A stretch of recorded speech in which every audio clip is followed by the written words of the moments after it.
Vous allez avoir besoin d'un port pour que les pétroliers puissent aborder, vous allez avoir besoin d'un pipeline pour aller des puits de pétrole au port, vous allez avoir besoin de soldats pour protéger le pipeline des terroristes, donc on amènera aussi quelques soldats, et vous allez avoir besoin de beaucoup d'argent pour financer tout ça.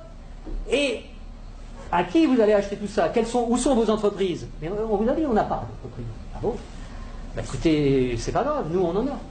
En Occident, beaucoup, on en a plein. On a Halliburton qui fabrique des usines, on a Areva qui a besoin d'uranium, on a Bouygues qui fabrique des autoroutes, des ports, tout ce que vous voulez, on va vous faire ça aux petits oignons, pas de problème. Et c'est comme ça que ça marche. On vous prête 15 milliards, sous réserve que vous fassiez travailler nos entreprises, de toute façon vous ne pouvez pas faire autrement. Donc regardez bien ce que ça fait au point de vue monétaire. Il y a 15 milliards qui sont créés ex nihilo par le Fonds monétaire international et la Banque mondiale. Le Fonds monétaire international, c'est un organisme qui récupère quelques dépôts de la plupart des pays de la planète qui servent de garantie pour faire des crédits, des prêts aux pays sous-développés. Donc il y a 15 milliards qui partent de la Banque mondiale et qui vont sur les comptes du pays sous-développé. Et aussitôt ces 15 milliards-là qui sont dans le pays pauvre, ils retournent dans le pays riche pour aller payer des entreprises occidentales qui vont dans le pays pauvre faire du boulot, construire des trucs. Du point de vue du pays riche, quand vous allez vendre des produits et des services dans un pays pauvre à l'étranger, pour vous, c'est quoi? C'est des exportations ou des importations?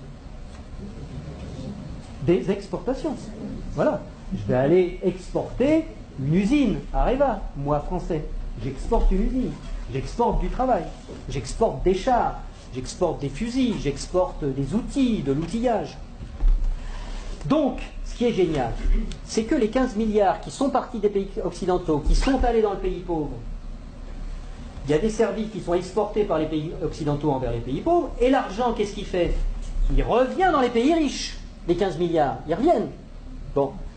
Et donc les 15 milliards, c'est comme si on avait eu une belle-sœur qui avait emprunté 15 milliards et qui nous les distribue, puisque les ouvriers des entreprises des pays occidentaux, les actionnaires des entreprises des pays occidentaux, ils vont avoir plus d'argent, grâce à ces 15 milliards qui reviennent.